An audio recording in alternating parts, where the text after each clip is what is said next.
Howdy, friend. Sam Houston here, hoping you're living in high cotton. And if you're lucky enough to be in Texas, I know you're most of the way there. Now enjoy your daily dose of Texas history and Texas pride. Howdy, friend. Welcome back to the Feed Bandit podcast and your Texas History Roundup for December 17th. In 1835, General Sam Houston wrote a letter to Governor Henry Smith agreeing with the council's instruction to move his headquarters to Washington on the Brazos, but charged that Chairman Wyatt Hanks of the military committee, quote, interposed every possible obstacle to the organization of the army, end quote.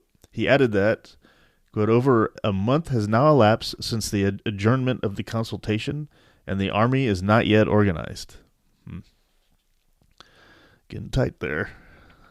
In 1861, Confederate Colonel Benjamin F. Terry was killed in one of the first battles of the War of Northern Aggression in Kentucky, where he was born in 1821.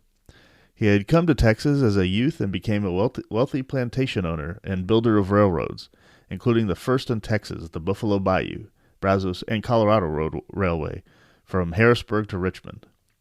He was a leader in Fort Bend County and a delegate to the Secession Convention.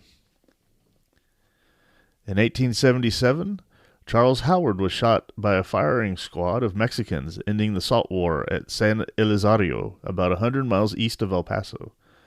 Local Mexicans regarded the San Elizario salt flats as a public resource, but several parties had vied for private control. In mid-1877, Howard, a former district judge, filed a claim on a salt deposit and had two salineros arrested for mining salt on his property. A riot ensued, and armed Mexicans and Mexican-Americans seized Howard and took him to San Elizario. They might have killed him, but for the intercession of Luis Cárdenas and for Howard agreeing to give up his claim and leave El Paso. But Howard returned and killed Cárdenas in El Paso in October. Mexicans at San Elizario demanded his arrest, and he was arraigned, but while out on bail, he went to San Elizario to prosecute those mining salt.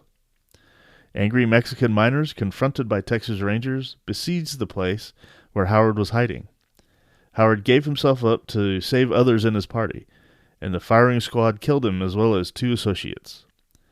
Two days later, a posse of Anglos descended on San Elizario and killed 4 salineros and wounded several men. Others fled to Mexico, and no one was ever brought to trial. Interesting little story there. Once again, that would be a cool little, episode in my idea of the Texas History Roundup, like short stories, like on a streaming service or something. I think it'd be cool to have a show like that, and you just do minis of in some of these stories in here. In 1910, the Petrolia oil field in Clay County near Wichita Falls got its first major oil well, the Dorthulia Dunn No. 1, which produced 700 barrels per day from 1,600 feet, one of the most profitable shallow wells drilled in Texas.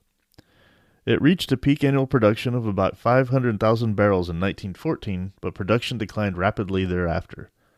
However, the real value of the field was its natural gas and helium, which had been discovered 3 years earlier. In 1947, Abraham Y.A. Tittle was drafted by the Detroit Lions.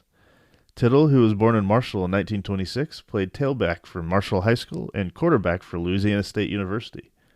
His professional career spanned 17 seasons in which he passed for 33,000 yards and threw for 242 touchdowns. He played for the Baltimore Colts, San Francisco 49ers, and New York Giants, and he led the Giants to 3 consecutive division titles. Tuttle was voted the league's MVP twice and is a member of the Pro Football Hall of Fame. And finally, in 1951, John Henry Faulks, the John Henry Faulks Show, debuted on WCBS Radio. The show ran for 6 years before Falk was blacklisted by Aware, and the problem was forced off the air. Okay, that was your Texas History Roundup for December 17th. Thanks so much for listening, and we will catch you back here tomorrow on the next one. And always remember, Texas first. Well, there you have it.